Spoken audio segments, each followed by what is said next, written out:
Excellent. Good morning, Lindsey. How are you doing? Good morning. I'm very well. Thank you for asking. And yourself? Man, fantastic. I mean, I live in a forest. The forest is lit up with fall time colors. Man, this is a great place to be. It's beautiful this time of year. I can't imagine what you went through to put this book together, because I'm a daily writer. I've been doing it for nearly 30 years. And there are so many areas of when I have fallen that I don't want to go back and revisit. But yet in this book, Unforgiving, oh my God, Lindsey, how did you make it through that reliving of the storm? I mean, that was definitely very challenging. I had to mentally prepare myself. I knew that those moments were coming in the book. And if it wasn't the right day to visit, if I was just dealing with too much or still competing, I'd be like, you know what, let's try to move this to the next day or something like that, because I needed it to be, my story to come through. I needed to be able to get my message through, and I needed to also give myself that honor and to look inward to be like, okay, I'm ready for this, because that was still hard. It was still a part of the growth every time. And it was actually the first time that I watched my race start to finish ever since I had actually lived the moment. So it was not an easy thing to do. But I'm happy that I'm now past that step, and I'm even getting more and more comfortable with working through those challenging steps in my life. So was it like an out-of-body experience? Because, I mean, when you go back there and you rewatch that film, I mean, I can't imagine. I mean, you can't watch it like a normal person, because I'm sure you're studying every inch of your body, where your head was, where your feet were, everything that was taking place.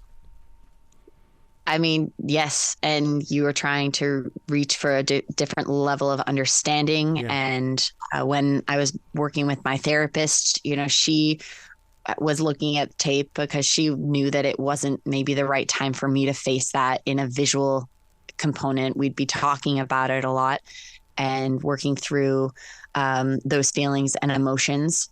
But obviously, when we had to get it for the book, it needed to be addressed head on. So it was a challenging time, but it was something that I needed to have a perfect recount of what actually happened and what I had to do to essentially move on and get my double gold in Beijing and the growth I had to work on, and even essentially recognize that I needed to get myself to that next step in my life. And the mind doesn't play fair either, because, and the reason why I bring that up is because I was up for a gold medal in Taekwondo. And the thing is that because I dropped my hands, my face felt like it was ripped completely off my body.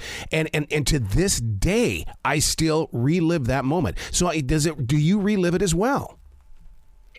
For a long time, the media never let me live that moment. And every Olympic cycle, they would bring it around. And that was the main reason why I chose the title for my book, Unforgiving, because the media had been really cruel to me, and they had been unforgiving to me. And then that essentially made me be very unforgiving towards myself. So that definitely hindered my growth and my own personal development as an individual and essentially as an athlete. And not until realizing that there was this little piece missing for the whole puzzle to be this complete person. I'd been this athlete performing on this high level stage and held to a different standard than an average individual. And then making mistake of that magnitude was just colossal in the eyes of the media. And they never let me take that out of my narrative or even give me a narrative. They were so quick to assign what I had done in that moment when I fully couldn't understand what I'd done at 20 years old.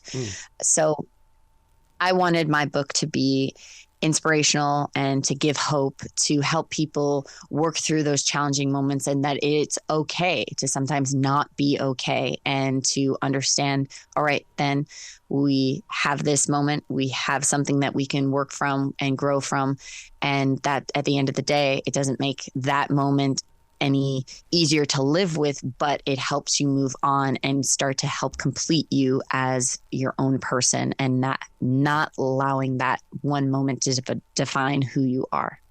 So how does it feel that your one day, your living hell is empowering us, because it's almost like you said, I live this. I don't want you to pick yourself up and start making your way through your own personal storms. I mean, I have to be that raw and exposed to be truthful and to actually help, to share and to really connect with people. People really then have to understand that you went through something of that magnitude, so it can help pave the way. And if my book helps anyone, even just one person, that is a win. If I have an athlete come up to me, say that they were struggling with something, and your story or just your whole journey inspired me to keep going, that is also a win. And I didn't like how the media had made me feel over those years. And when I finally won and I finally looked back on what I had to do to grow and how I changed my own mental approach going into Beijing, I want to give that cheat code to another person, so they don't have to feel how I feel, or even take as long. It took me a long time. It took me 16 years. So if I can give them that little pep talk earlier in their life, then it's worth it to me. And you know what? It's happening in all sports. I mean, just from NBA players to the NFL to even when it comes to women's gymnastics. I mean, they're getting injured, or they've got anxiety that is so high that it's destroying what they've been trained to accomplish. It is really challenging to be competing at that level and to be doing it back to back. There's a lot of pressure on you to perform. You have sponsors that are supporting you, and you don't want to let them down. You're not wanting to let your family and friends down. And then you bring the Olympics into it. It's an entire country. Yep. And the fact that I was labeled as someone who was shaming my country at 20 years old when it was just a mistake. And you're like, how do you shake that narrative? And then I have random people, strangers coming up to me on the street that recognize me, that ask me, why'd you do that? And like, why did you shame that? That's so shameful. I wouldn't do something like that. I'm like, okay, well, you tell me how you'd act in your Olympic moment, and we'll circle back. or the random hate mail that would show up at my house that my mother would have to screen to make sure if I'm signing fan mail or if I'm going just through my mail in general, I'm not opening up something that was so hurtful and toxic for me to read. So, that there was a lot of people that helped me grow from these moments. And when I actually could understand, what I was trying to accomplish, and that I was even needing to ask for help, was when I started making strides to that inner growth and being able to reflect back on how my path got me to this moment and ultimately back to Beijing in 2022. The people you surrounded yourself with, my God, I mean, they didn't sit around, feeling sorry for you. They embraced you. They helped you. They gave you the steps. They gave you the new ways to have an outlook on life. And I just think that is so incredible that you surrounded yourself with these winning attitudes. And I mean, especially with my family, my family never allowed me to feel sorry for myself. And that dates back to when I was a young athlete in T-ball. Like, you lose, you line up at the plate and you're shaking the other teammate's hand. Like, you learn that from a very young age. And that was what I was trying to embody when I was going through that challenging moment. However, being that young, I was kind of pushing back some of those emotions that were not helping me grow. But it was all kind of part of my process, and I had to come to it when I was ready. And when I had those times that I was physically injured from sport and I couldn't be competing, that's when I'd actually have to repattern my mental thinking and see that, I still had some work to do. You've never seen yourself as I used to be. I used to be this. I used to be this. But you've always had that determination, that loyalty, that agility that just pushes through everything that seems to be blocking you. And that, I feel like that was just always a part of my makeup as a little kid. And it was just always my character. And my mom always told me, she was like, I felt you were going to either be in the Olympics or the circus. I have no idea what sport we'd be putting you in, but like that's the stage that I see you on, because I mean, she still blames me for all the gray hairs in her head. She's like, it's because you're always doing something crazy. I'm always having to track you down and making sure you're okay. The book we're talking about is Unforgiving. Did you pull from personal journals to do this, or did you rely on the memories of you walking through the system? It was mainly memories, but I would then collaborate with my family and talk it through to make sure I was getting time periods correct and accurately, laying out my entire life. I had to do a very big timeline, making sure that I got, all the injuries cataloged and where these pivotal moments that all of a sudden really would be changing trajectories on where my life was heading. So did muscle memory play into this with you getting back up on your feet again and going to Beijing? And the reason why I bring that up is because I was reading yesterday that muscle memory, you don't ever lose the cells in your muscles. They're ready to go whenever you call upon them again. And I'm anxious to find out if that's what you did.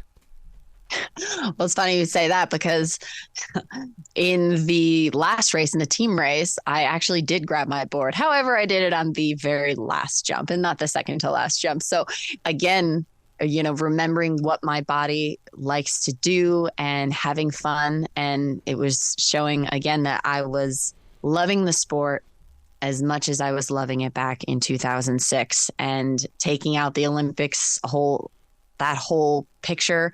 I still love snowboarding to its core, with or without that Olympic presence. So, I mean, muscle memory, that is a thing. Athletes train over and over and over again, so it becomes just a standard movement. Yep. And it can help you be changing that like 0.1% and to have that adaptation to get your feet under you as fast as possible. So it is a pretty incredible thing when you can train yourself at that level and you're still always looking for improvement. So my personal growth went beyond just muscle memory. It had to do with my own mental health and strength. That was the little missing component as I went into my 2022 Olympic experience. You saying that, are there corporations that are reaching out to you to speak to their teams? Because I mean, if they're not, they need to somehow figure out a way to get a hold of you, because you've got drive in you that's beyond the mountain, and to inspire these teams that really need to work together. As of right now, I do some appearances here and there, and I have done some mentoring in the past. So it is an opportunity I can see myself going into, because I like the concept of coaching. Yes. This could be an avenue I could go into, and I could be helping people wherever I am in the world by jumping on a Zoom call and being able to connect with somebody. And I mean, if I could help any athlete or any individual and give that inspiration and hope to be the best version of themselves, I certainly hope I can do that. I love it. Please come back to this show anytime in the future. The door is always going to be open for you, Lindsey. Thank you. You be brilliant today, okay? All right. You as well. Thanks. Okay. Bye-bye. Later, Arrow.